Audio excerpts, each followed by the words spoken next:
Students, देखिए बेटा physics के अंदर हम सबसे पहले पढ़ने जा रहे हैं मैथमेटिकल टूल्स। ये जो मैथमेटिकल टूल्स हैं इनका फिजिक्स में बहुत ज्यादा यूज होता है। डेरिवेशन के अंदर भी मैथ्स का यूज होता है, न्यूमेरिकल के अंदर भी मैथ्स का बहुत सारा यूज है। ठीक है, तो उसके लिए हमें सबसे पहले पढ़ने होंगे ये जितने भी ये 9 टॉपिक हमें बोर्ड पे दिखाई दे रहे हैं, इन 9 टॉपिक से बारे में स्टडी करेंगे।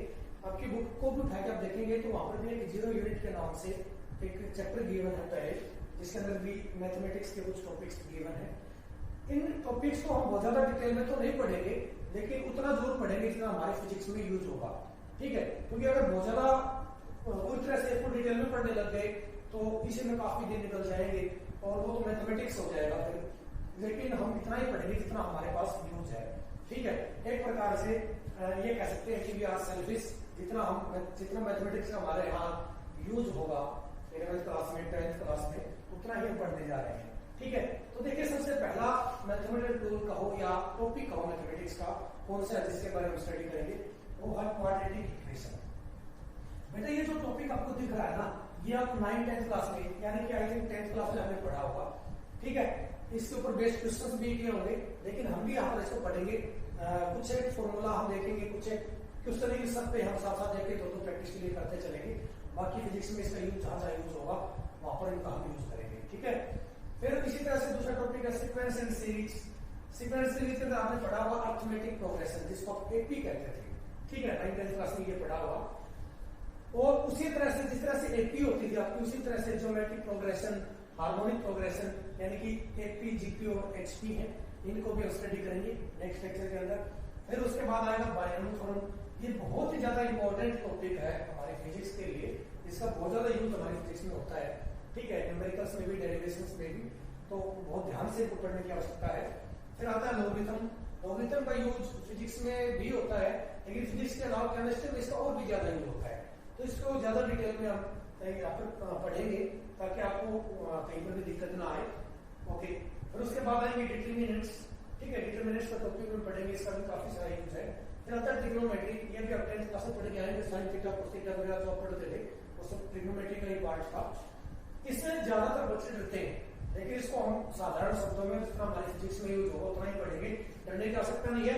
कोई भी मैथमेटिक्स कोई भी टॉपिक बहुत ज्यादा डिटेल में हमारे सब्जेक्ट में नहीं है।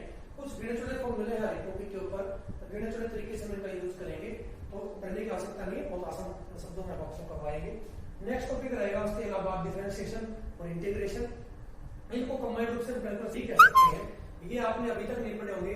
डिफरेंशिएशन जो है, डिफरेंशिएशन का यूज डिफरेंशिएशन को आप पढ़ेंगे 11th क्लास में, और इंटीग्रेशन का जो टॉपिक है वो 12th में पढ़ेंगे मैथमेटिक्स के अंदर, लेकिन फिजिक्स में हम दोनों अभी आपको पढ़ाएंगे जितना हमारे यहाँ यूज होगा। ओके, उसके बाद फिर ग्राफ आएगा। ग्राफ का भी काफी सारा यूज होता है फिजिक्स में। ग्राफ कई तरह के होते हैं, वैसे हालांकि मैंने कुछ लिखे हैं, straight line, parabola, hyperbola, ellipse, circle वगैरह। ठीक है, लेकिन इसके अलावा और भी साइन का, कोसाइन का, इन सब का ग्राफ भी पढ़ेंगे। तो ये जो 9 टॉपिक्स हैं इनको हम बारी बारी पढ़ने जा रहे हैं। तो जो आज हमारा जो फर्स्ट टॉपिक लेने जा रहे हैं आप, वो क्या होगा अपना क्वाड्रेटिक इक्वेशन। तो देखिए क्वाड्रेटिक इक्वेशन क्या होती है। देखिए बेटा, क्वाड्रेटिक इक्वेशन को रिप्रेजेंट कैसे करेंगे, उसके लिए हमने एक जनरल इक्वेशन लिखी है। वो इक्वेशन है ax² + bx + c = 0। देखिए यहाँ पर ax² + bx + c, अगर सिर्फ इतनी टर्म गिवन है तो ये कहलाएगी आपकी एक्सप्रेशन। ठीक है, जब इसको किसी चीज से इक्वेट कर देंगे, फॉर एग्जाम्पल 0 से कर दिया, 1 से कर दिया, 2 से कर दिया, यानी कि किसी भी चीज से जब इसको इक्वेट कर देंगे तो ये चीज क्या बन जाएगी आपकी इक्वेशन। ठीक है, और यहाँ पर x की पावर देखेंगे कि x की मैक्सिमम पावर कितनी है। तो इस इक्वेशन में देखो आप, x की पावर यहाँ पर कितनी है, तो यहाँ पर कितनी है 1, इधर x की पावर कुछ चाहिए नहीं, 0। ठीक है, तो इस इक्वेशन के अंदर x की मैक्सिमम पावर कितनी है 2। तो ऐसी इक्वेशन जिसमें x की मैक्सिमम पावर कितनी हो 2 हो, उस इक्वेशन को हम क्या कहेंगे क्वाड्रेटिक इक्वेशन। ठीक है, देखिए इसके लिए एक कंडीशन है, वो कंडीशन क्या है बेटा यहाँ पर कि if a is not equal to 0, a जो हो 0 के इक्वल नहीं होना चाहिए। अगर ये a 0 के इक्वल हो गया तो देखो a की जगह 0 पुट करेंगे, 0 × x², 0 × समथिंग 0, ये पूरी टर्म 0 हो जाएगी, सिर्फ क्या बचेगी, सिर्फ ये वाली। और देखो इधर x की मैक्सिमम पावर कितनी बचती है 1, तो ऐसे इक्वेशन को हम क्या कहेंगे, लीनियर इक्वेशन। ठीक है, इसके लिए हम एक एग्जांपल लेते हैं, जैसे कि मान लो फॉर एग्जांपल 2x + 3 2x + 3 0। ये क्या आपकी इधर लीनियर इक्वेशन। लीनियर इक्वेशन कौन सी होती है, जिसके अंदर x की मैक्सिमम पावर कितनी हो 1। यहाँ पर आप देख सकते हो x की मैक्सिमम पावर कितनी है 1। ठीक है, और अगर इस एक्सप्रेशन में a को हम 0 पुट कर देंगे तो ये पूरी की पूरी टर्म क्या हो जाएगी 0, और ये टर्म 0 हो गई तो ये कैसे बचेगी पीछे, लीनियर इक्वेशन। ठीक है, तो इसलिए क्वाड्रेटिक इक्वेशन के लिए कंडीशन है कि a is not equal to 0, a must be not equal to 0, a 0 के इक्वल नहीं होना चाहिए।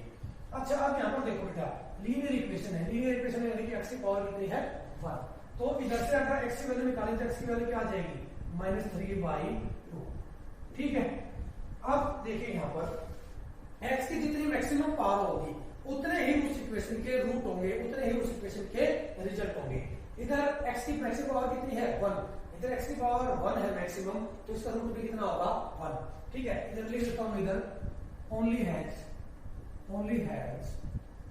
1 रूट, इसका केवल एक रूट होता है, यानी कि इसका सिर्फ और सिर्फ एक रिजल्ट है जो इस इक्वेशन को क्या करेगा, सेटिस्फाई करेगा। लेकिन क्वाड्रेटिक इक्वेशन के अंदर x की मैक्सिमम पावर कितनी है 2, तो इस इक्वेशन के दो रिजल्ट होंगे, दो रूट होंगे जो इस इक्वेशन को सेटिस्फाई करेंगे। सेटिस्फाई करने का मतलब क्या होता है, देखिए अगर इस इक्वेशन में x की पावर -3/2 पुट कर दूं तो राइट में कितना है 0, इधर देखो x की जगह पुट करो -3/2 तो क्या हो जाएगा, अगर इधर सोल्व करो तो इसे कहते हैं 2 into में -3/2 + 3 = 0, 2 से 2 कट गया, क्या होगा -3 + 3 = 0, यानी कि 0 = 0 है ना।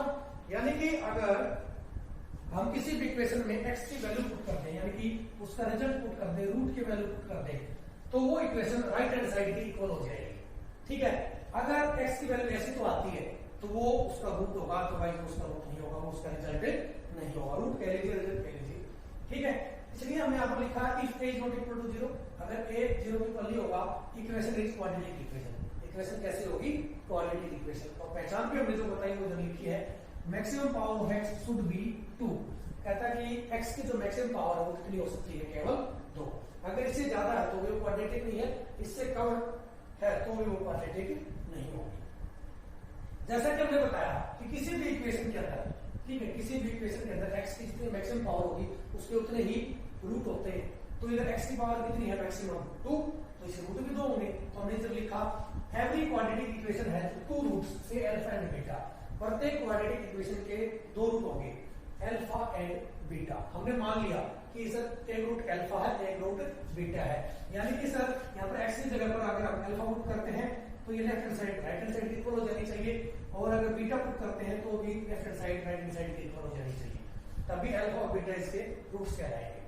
अब मान लिया अल्फा और बीटा इसके 2 रूट हैं, तो इनका सम करेंगे तो सम कितना आएगा रूट्स का, तो इसलिए हमने लिखा है यहाँ पर sum of roots is equal to में, सम ऑफ रूट्स किसके इक्वल होगा, यानी कि s किसके इक्वल होगा, अल्फा प्लस बीटा के, और जब दोनों रूट को जोड़ देंगे तो किसके इक्वल आएगा, -b/a। यहाँ पर b क्या है, b है x का कोफिशिएंट और a क्या है यहाँ पर x² का कोफिशिएंट। ये ध्यान रखना बेटा, x² के कोफिशिएंट को a करेंगे, x के कोफिशिएंट को b करेंगे, और जो भी कांस्टेंट टर्म होगी उसको क्या करेंगे c। ठीक है, तो ये तो बात हुई किसकी, सम ऑफ रूट्स की। अगर हम बात करें प्रोडक्ट ऑफ रूट की, ठीक है, प्रोडक्ट ऑफ रूट को हमने लिखा p से, और रूट कौन से आपके अल्फा इंटू बीटा, यानी कि अल्फा और बीटा का प्रोडक्ट ले लेकर हम तो किसके इक्वल होगा, तो अल्फा बीटा प्रोडक्ट होगा c/a के इक्वल। c एक कांस्टेंट टर्म है और a क्या है, x² का कोफिशिएंट।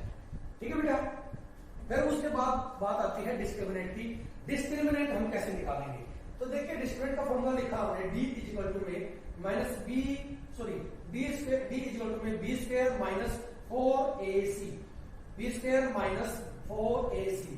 b क्या है, x का कोफिशिएंट यानी कि x के कोफिशिएंट का स्क्वायर लेंगे, फिर लगाएंगे माइनस साइन अपने घर से, फिर 4 लगा लिखेंगे अपने पास से, फिर x² का कोफिशिएंट और c को हम क्या करेंगे, इस 4 के साथ मल्टीप्लाई कर देंगे, तो डिस्क्रिमिनेंट क्या आ जाएगा, b² - 4ac के इक्वल आ जाएगा। ठीक है, तो फिर बात आती है कि रूट्स को फाइंड आउट कैसे करें, रूट्स को हम कैसे फाइंड करेंगे। तो जो भी जनरल एक्सप्रेशन थी आपके पास, हमने लिखी थी ax² + bx + c = 0, इसके 2 रूट्स हमने कंसीडर किए थे, अल्फा और बीटा। वो अल्फा और बीटा की वैल्यू को हम कैसे फाइंड आउट करेंगे। तो उसके लिए देखिए हमने क्या लिखा है, to find the roots alpha और बीटा किसके इक्वल होंगे, minus B plus minus under root d upon 2a। और ये डी क्या है यहाँ पर, डिस्क्रिमिनेंट, इसके अंदर डिस्क्रिमिनेंट की वैल्यू पुट करेंगे तो आपके पास अल्फा और बीटा की वैल्यू आ जाएगी। तो अल्फा बीटा क्या होगा बेटा, बस बी की वैल्यू भी पुट कर सकते हैं हम, तो अल्फा बीटा किसके इक्वल हो जाएगा, minus B plus minus under root of B square minus 4ac upon 2a के इक्वल। ठीक है, अब देखो इधर लिखा प्लस माइनस, तो एक बार प्लस लेंगे एक बार माइनस लेंगे, तो सिंपली हमने इधर लिख भी दिया है alpha equal to minus B plus under root of B square minus 4ac upon 2a, और बीटा को क्या लिख सकते हैं, minus b minus under root of B square minus 4ac upon 2a। यानी कि जब एक बार यहाँ प्लस लेंगे तो एक रूट आ जाएगा, दूसरी बार यहाँ माइनस लेंगे तो दूसरा रूट आ जाएगा। ठीक है, अब बात ये आती है कि सर ये डिस्क्रिमिनेंट की वैल्यू है ये कैसे होनी चाहिए। ठीक है, पॉजिटिव होनी चाहिए, जीरो के इक्वल होनी चाहिए, नेगेटिव होनी चाहिए, कैसे होनी चाहिए। तो हमने क्या लिखा है, d equal to d is greater than 0। अगर d की वैल्यू 0 से बड़ी है तो roots are real and distinct, तो उस टाइम पर रूट्स कैसे होंगे, रियल होंगे। यानी कि जब d की वैल्यू पॉजिटिव होगी यहाँ पे तो रूट के अंदर भी पॉजिटिव वैल्यू आएगी। ठीक है, और डिस्टिंक्ट होंगे यानी कि अलग अलग होंगे। ओके, दूसरी बात, अगर इफ d इक्वल टू 0, अगर d की वैल्यू 0 है तो जब यहाँ पर d की वैल्यू 0 पुट कर देंगे तो पूरी की पूरी टर्म 0 हो जाएगी, और ये पूरी टर्म 0 हो जाएगी, क्या बचेगा, माइनस बी अपॉन 2a। तो इसलिए हमने क्या लिखा, roots are real and equal to minus b upon 2a। फिर जो तीसरी बात आती है वो क्या है कि d इज लेस देन 0।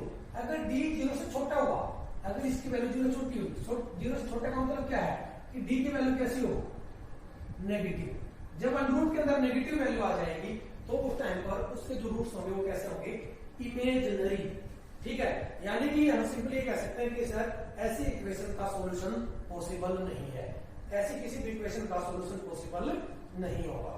ठीक है, और सिंपली आपकी नॉलेज के लिए बता दें, अगर रूट के अंदर माइनस आ जाता है, जैसे कि मैंने लिख दिया इधर रूट ऑफ -1, तो इसको बोलते हैं हम आयोटा। किसके इक्वल होगा ये, आयोटा के इक्वल। आयोटा का मतलब इमेजिनरी, काल्पनिक, यानी कि ऐसे इक्वेशन के रूट्स पॉसिबल ही नहीं है निकालना, ऐसे इक्वेशन को सोल्व करना पॉसिबल ही नहीं है। ठीक है, तो अब इस पर बेस्ड हम कुछ क्वेश्चंस देखते हैं। तो देखिए हमारा फर्स्ट एग्जांपल क्या है, solve the equation 2x² - 5x + 3 = 0। सबसे पहले इस इक्वेशन को हम जनरल क्वाड्रेटिक इक्वेशन जो थी हमारी उसके साथ कंपेयर करेंगे। जनरल क्वाड्रेटिक इक्वेशन क्या होती थी, ax² प्लस में bx प्लस c = 0। तो देखिए इस इक्वेशन को इससे कंपेयर अगर करेंगे तो देखो a की वैल्यू क्या है 2, b की वैल्यू क्या है -5 और c की वैल्यू क्या है 3। देखिए इस इक्वेशन को हम दो मेथड से सोल्व कर सकते हैं बेटा। एक तो करेंगे जो फॉर्मूला हमें पीछे पढ़ा था रूट निकालने का, दूसरा हम इसको फैक्टर मेथड से, दोनों ही मेथड से हम इसको सोल्व करके दिखाएंगे। सबसे पहले हम सोल्व कर रहे हैं इसको उस फॉर्मूले के हेल्प से जिससे हम रूट्स निकालते थे। क्या था वो formula, -b plus minus under root of b square minus 4ac upon 2a। देखिए हमारे पास b की वैल्यू है, a की वैल्यू है, c की वैल्यू है, इन सभी वैल्यूज को यहाँ पुट कर देंगे। तो सबसे पहले क्या है -b, b की वैल्यू कितनी है -5, तो माइनस इंटू में -5 plus minus under root of b का स्क्वायर यानी कि -5 का whole square -4 as it is. a की वैल्यू कितनी है 2 यानी कि 2 इंटू में, और c की वैल्यू कितनी है 3 इंटू में क्या कर देंगे 3। ओके, अपॉन में 2 इंटू में a, 2 इंटू में a की वैल्यू कितनी है 2 इंटू, जब सोल्व करेंगे तो माइनस माइनस प्लस यानी कि 5 plus minus under root of -5 का स्क्वायर 25। जब इसको सोल्व करेंगे 4 2 8 8 3 24 अपॉन में 4। ठीक है, देखो इसको सोल्व करो क्या आ जाएगा 5 plus minus under root 1 upon 4। एक बार यहाँ पर प्लस साइन लेंगे, एक बार माइनस साइन लेंगे। जब प्लस साइन लेंगे तो रूट देखिए क्या बनेंगे, 5 प्लस में √1/4 और अंडर रूट 1 की वैल्यू होती है 1, तो ये क्या बन गया हमारा 6/4। यानी कि इसको सोल्व करेंगे क्या आ गया 3/2। मान लो ये इसकी वैल्यू आ गई अल्फा की। ठीक है, ओके, दूसरा रूट क्या बनेगा, इस प्लस की जगह पर माइनस ले लेंगे, क्या आ जाएगा 5 माइनस √1 अपॉन 4। ठीक है, अंडर रूट 1 का वैल्यू कितनी होगी 1, फिर से क्या होगा 5 minus 4 upon 4, sorry 5 minus 1 upon 4। यानी कि 4/4 काटो में तो आंसर क्या आ गया 1, यानी कि ये वैल्यू किसकी आ गई बीटा। ठीक है बेटा, इस तरह से हमारे पास दो रूट आ गए, एक रूट की वैल्यू है 3/2 और दूसरे रूट की वैल्यू कितनी है 1।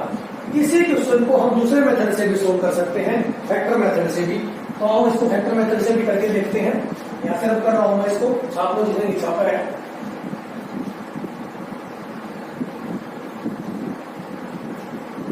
जब इसको हम फैक्टर मेथड से करेंगे तो सबसे पहले देखेंगे कि इस इक्वेशन की क्या फैक्टर्स बन सकते हैं।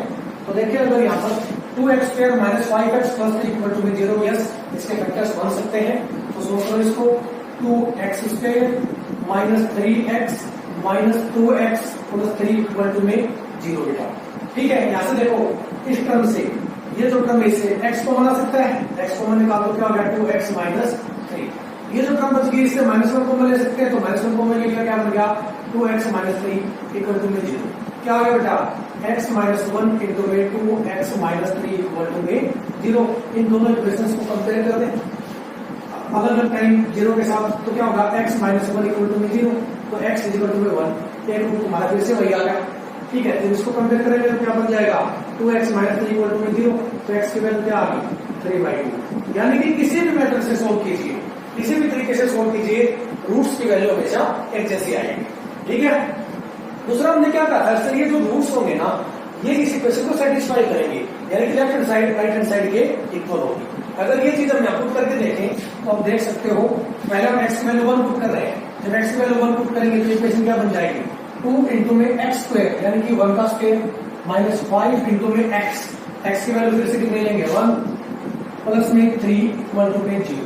सोल्व करो 2 × 1 का स्क्वायर यानी कि 1, 2 × 1 2, 5 × 1 5 प्लस 3 = 0। क्या बन गया 3 + 2 5, 5 - 5 = 0। ठीक है, 5 - 5 0 यानी कि 0 = 0। लेफ्ट हैंड साइड और राइट हैंड साइड इक्वल हो जाती है।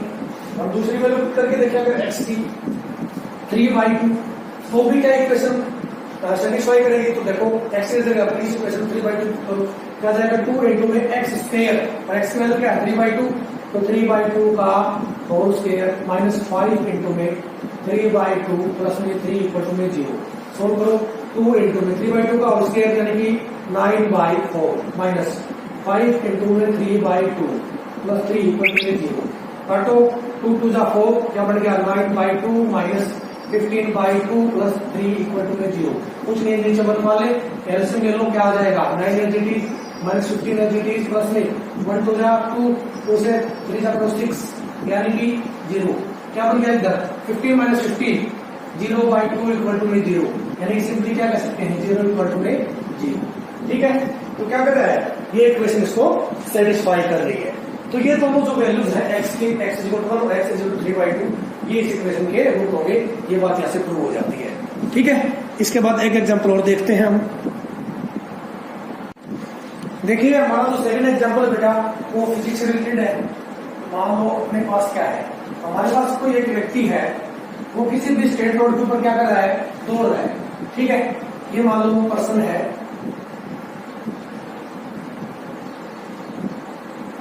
ये पर्सन क्या कर रहा है इस स्ट्रेट रोड के ऊपर इस एरो की डायरेक्शन में मूव कर रहा है और इसकी इनिशियल स्पीड कितनी है 5 मीटर पर सेकंड और एक्सेलरेशन कितनी मान ली हमने -1 मीटर पर सेकंड स्क्वायर।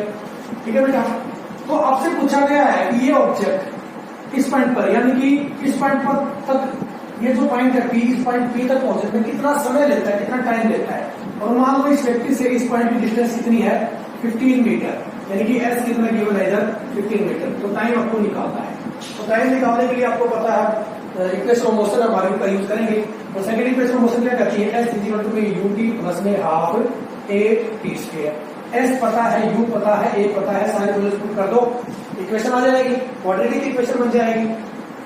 तो s की वैल्यू कितनी है 15, u की वैल्यू कितनी है 5 यानी कि 5t प्लस में 1/2 इंटू a की वैल्यू कितनी है -1, तो -1 इंटू में t स्क्वायर।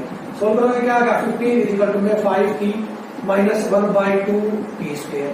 जब ऊपर 2 से मल्टीप्लाई कर देंगे both side, multiplying by 2 on both sides, क्या आ जाएगा ऊपर 30, इधर क्या बन जाएगा बेटा 10t माइनस t स्क्वायर, क्योंकि ऊपर 2 से मल्टीप्लाई करो 15 2 जा 30 5 टू जा 10 और ऊपर 2 नीचे 2 कट के क्या आ गया माइनस टी स्क्वायर।